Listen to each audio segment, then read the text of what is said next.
1983 was a huge year for the entertainment industry, with theaters playing such films as Return of the Jedi, A Christmas Story, National Lampoon's Vacation, Risky Business, The Outsiders, and Scarface. It was a busy year at the record store, with releases such as Dio's debut album Holy Diver, David Bowie's Let's Dance, Def Leppard's Pyromania, Motley Crue's Shout at the Devil, Billy Idol's Rebel Yell, Ozzy Osbourne's Bark at the Moon, and Kill 'Em All, the debut album by Metallica. On television, we saw the premiere of The A-Team, while hit shows such as MASH, Taxi, and Laverne and Shirley aired their finales. But all this paled in comparison to what was happening in the World Wrestling Federation. The year brought bitter feuds and iconic moments. A younger McMahon was in charge, and a noticeable change was in effect. By year's end, things would be turned upside down, with even bigger changes on the horizon. Join us on this trip as we journey back to 1983.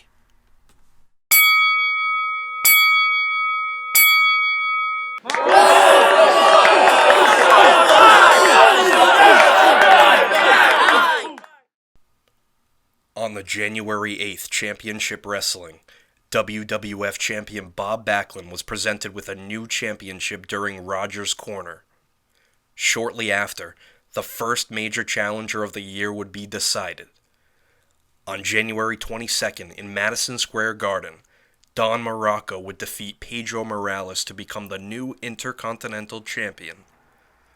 This secured Muraco a WWF title shot, which he'd receive on February 18th in Madison Square Garden. Muraco would gain a victory via disqualification, causing an irate Backlund to attack him backstage post-match. The two would settle their differences on March 20th in a Texas death match. As expected in a match so brutal, Muraco bled profusely, eventually falling to a German suplex victory for Bob Backlund. During this time, Muraco was also involved in a feud with Rocky Johnson, instigated by Nature Boy Buddy Rogers. On the February 26th Championship Wrestling, WWF Intercontinental Champion Don Muraco and his manager Captain Lou Albano appeared on Rogers' Corner.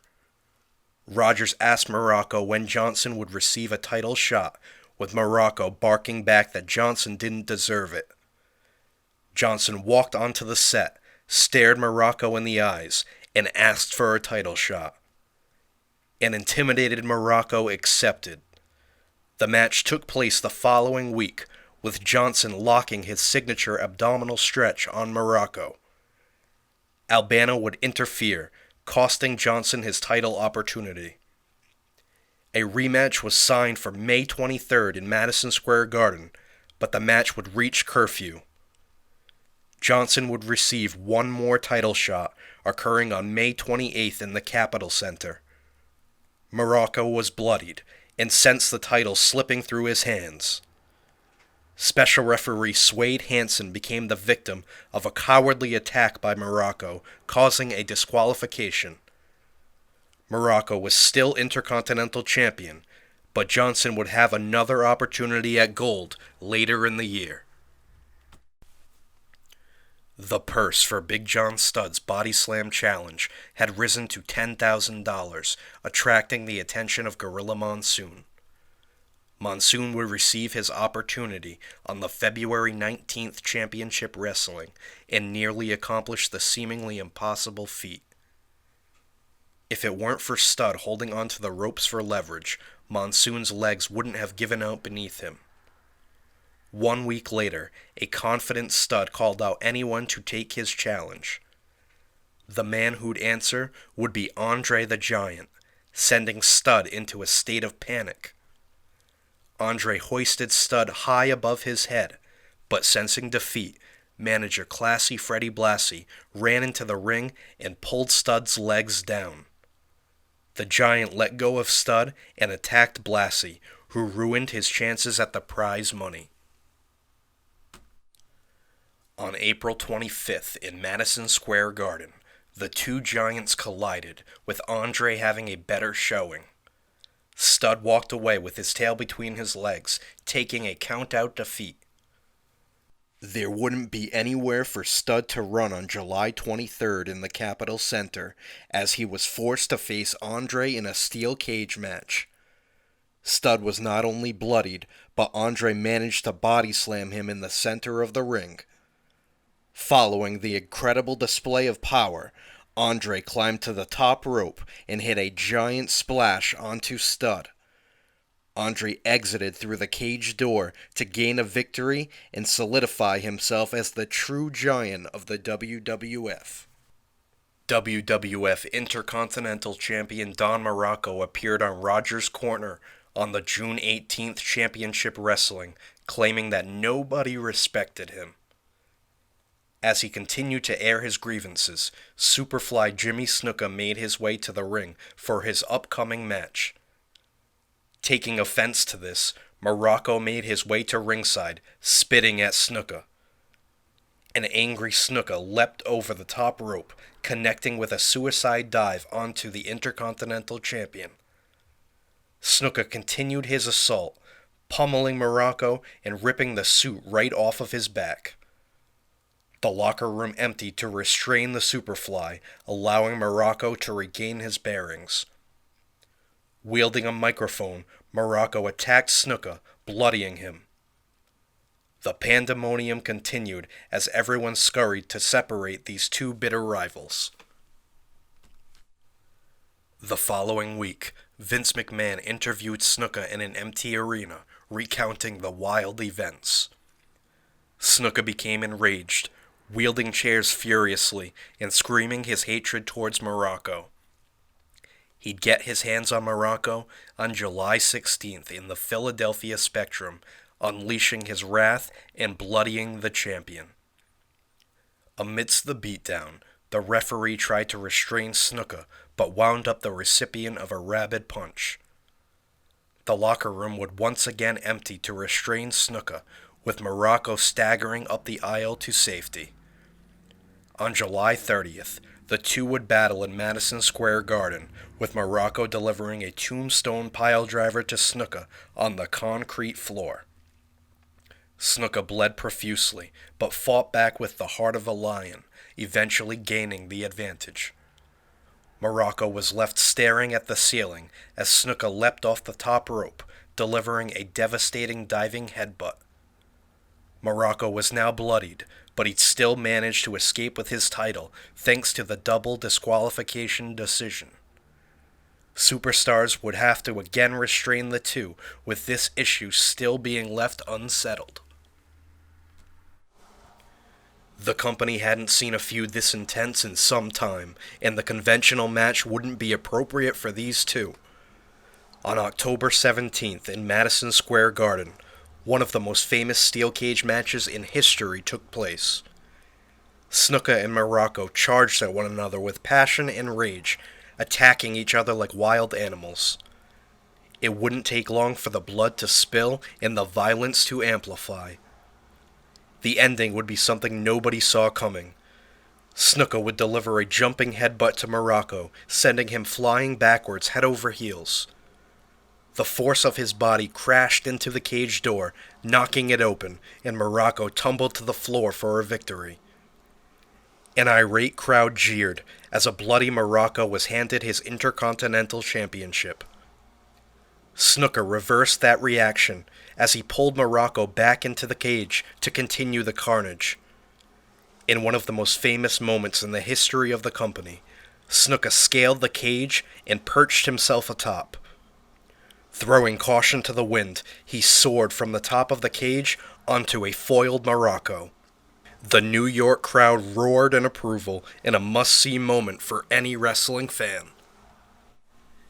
Days later, the two faced off in a brutal leather strap match in the Philadelphia Spectrum. They held nothing back, opening cuts from nights prior. With the referee knocked unconscious, Muraco removed the strap from Snuka's wrist and whipped him with it. Snuka would eventually gain the upper hand, hog-tying Muraco in the center of the ring and hitting a superfly splash on him. The referee would awake to see Snuka without the strap on his wrist, which is an automatic disqualification. The feud would reach its end on December 26th in Madison Square Garden in a unique tag team match. Snuka would team with his new manager Arnold Skoland to face Don Muraco with his manager Captain Lou Albano. Amongst the chaos, Snuka would finally gain a pinfall victory over Muraco after a beautiful superfly splash. This was amongst the greatest feuds of all time and is the epitome of a bitter rivalry. The Masked Superstar debuted in August, aligning himself with the Grand Wizard of Wrestling. It didn't take long for him to make an impression, clutching the attention of WWF champion Bob Backlund.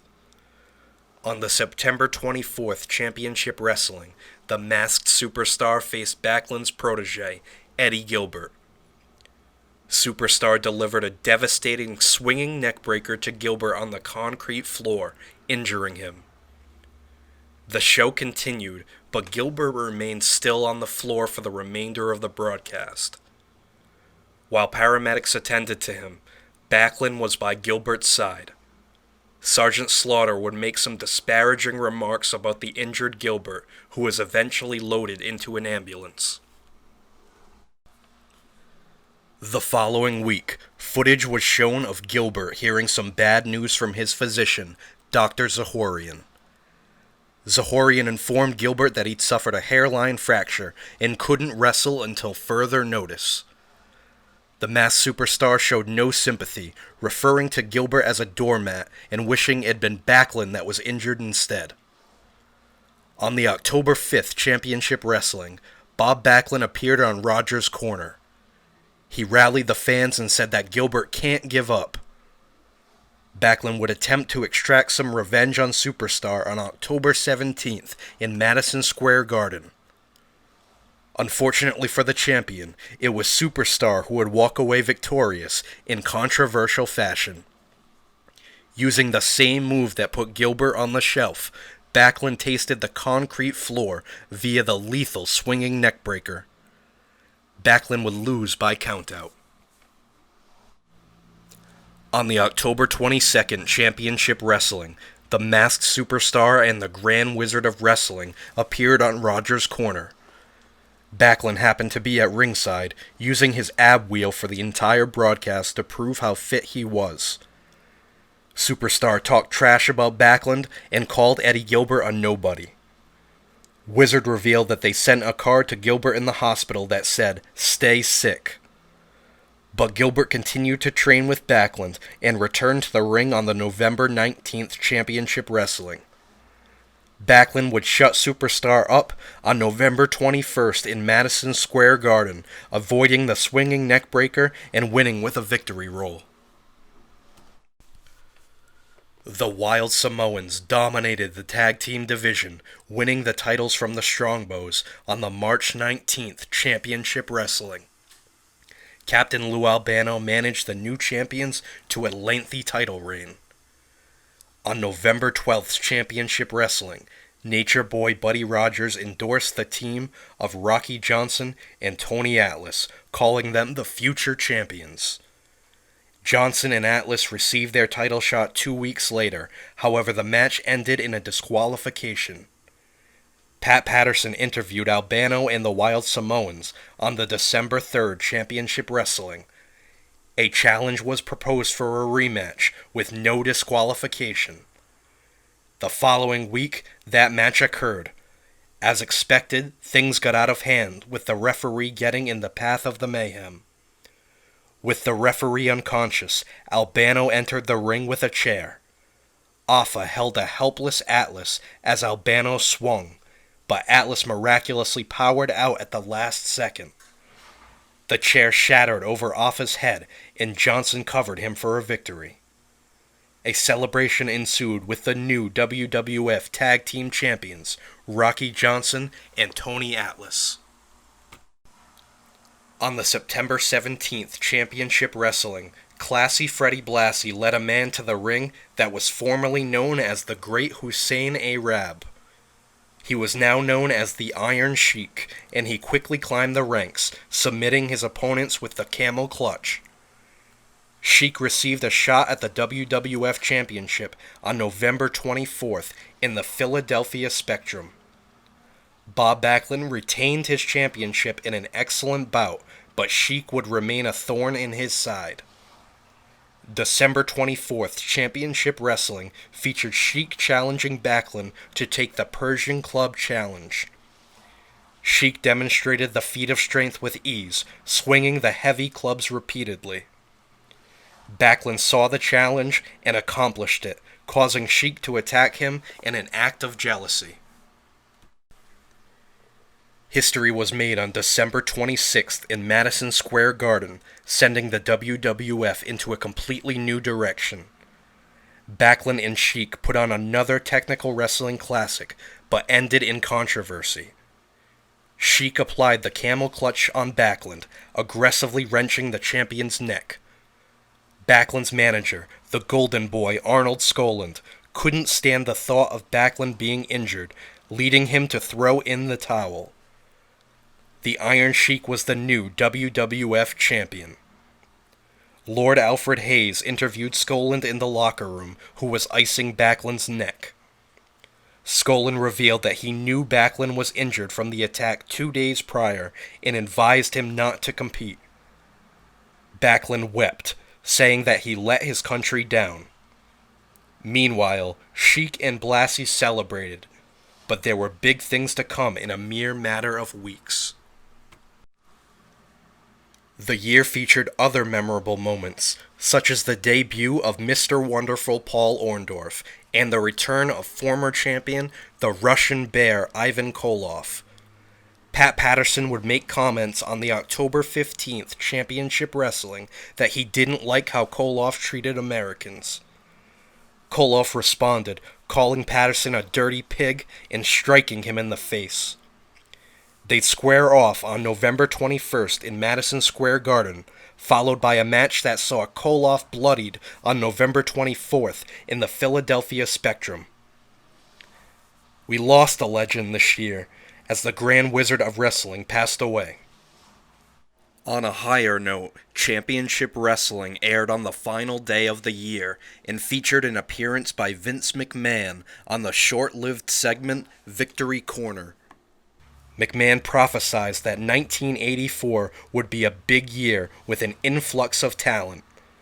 Those comments rang true in the new year. Which superstars would debut to help reshape the WWF in the new year? Find out next time on Squared Circle History.